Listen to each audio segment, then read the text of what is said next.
Hello students, last 2 classes में हमने भाषा के अंग में लिपि और बोली करी थी। आज हम करेंगे साहित्य के बारे में।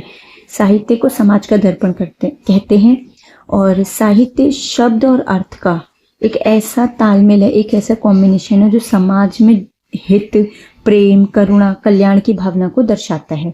ठीक है, तो इसकी परिभाषा है साहित्य क्या कहलाता है। साहित्य, सबसे पहले आप लिखें साहित्य समाज का दर्पण होता है। उसके बाद लिखें शब्द और अर्थ का ऐसा तालमेल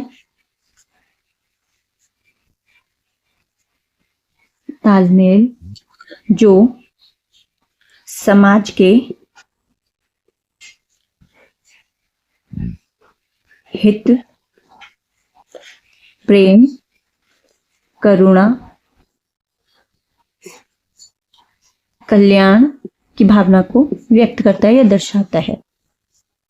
भावना को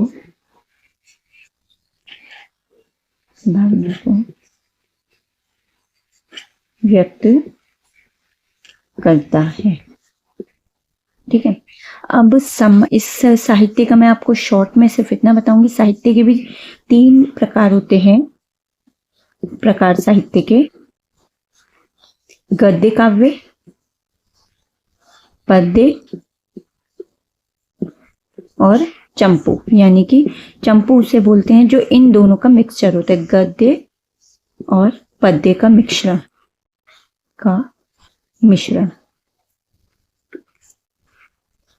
सबसे पहले तो ये ध्यान रखें, गद्य सरल सहज होता है, जो इजीली हमें आसान भाषा में समझ में आ जाए। सहज और व्यवस्थित भाषा में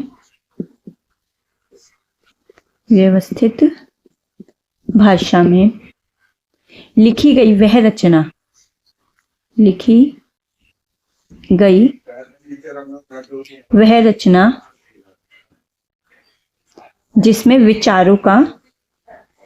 जिसमें विचारों, भावनाओं या भावों लिख सकते हैं या भावनाओं लिख सकते हैं। सरल सहज व्यवस्थित भाषा में लिखी गई वह रचना जिसमें विचारों, भावनाओं और साधारण बातचीत को व्यक्त किया गया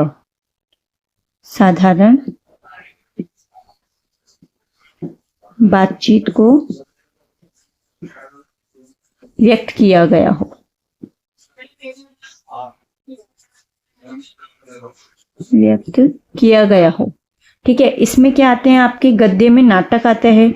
नाटक को आप इजीली समझ सकते हैं, जो आप आज के समय में सीरियल्स देखते हैं, प्रोग्राम देखते हैं, चाहे वो एजुकेशनल, क्राइम बेस्ड अवेयरनेस के लिए हो, फैमिली बेस्ड प्रोग्राम्स हो या कोई एजुकेशनल प्रोग्राम हो, तो वो नाटक की श्रेणी में आता है। एकांकी यानी 1 अंक की होती है। इसमें 1 अंक में सारी पूरी कथा को समाप्त कर दिया जाता है। आलोचना, किसी के बारे में अच्छी आलोचना भी होती है और किसी के बारे में बुरी आलोचना भी। तो आलोचना को, इन सब चीजों को आप अपने डिटेल में पढ़ेंगे। ये हो गए गद्य। अब पद्य किसे कहते हैं? जिसमें कम शब्दों में व्यवस्थित भाषा में गहन अर्थ में प्रयुक्त किया गया हो, या जिसे आएगा, जिसमें नहीं आएगा, जिसे कम शब्दों में व्यवस्थित भाषा में गहन अर्थ में प्रयुक्त किया गया हो। इसके क्या उदाहरण आते हैं? कविता, जो हम पोएम्स सुनते हैं, देखते हैं। ठीक है, सॉन्ग्स सुनते हैं, गीत कम भाषा में, आप पुराने उनको देखेंगे, गीतों को कम भाषा में सारी चीजों को एक्सप्लेन किया जाता है। गजल आ गई, गजल में जगजीत सिंह जी के आप देखेंगे, गजल को सुनेंगे, कम शब्दों में सारे उसको अर्थ आपको पता लग जाएंगे। यहाँ आ गए दोहे, आ गए आपके, ठीक है, यहाँ महाकाव्य आ गए। इन सब के बारे में आप डिटेल में बुक्स में से भी पढ़ सकते हैं। बाकी डिटेल में मैं कभी अलग से क्लासेस इनकी आपको दूंगी। अब चंपू काव्य किसे कहते हैं? चंपू काव्य भी देख लें हम।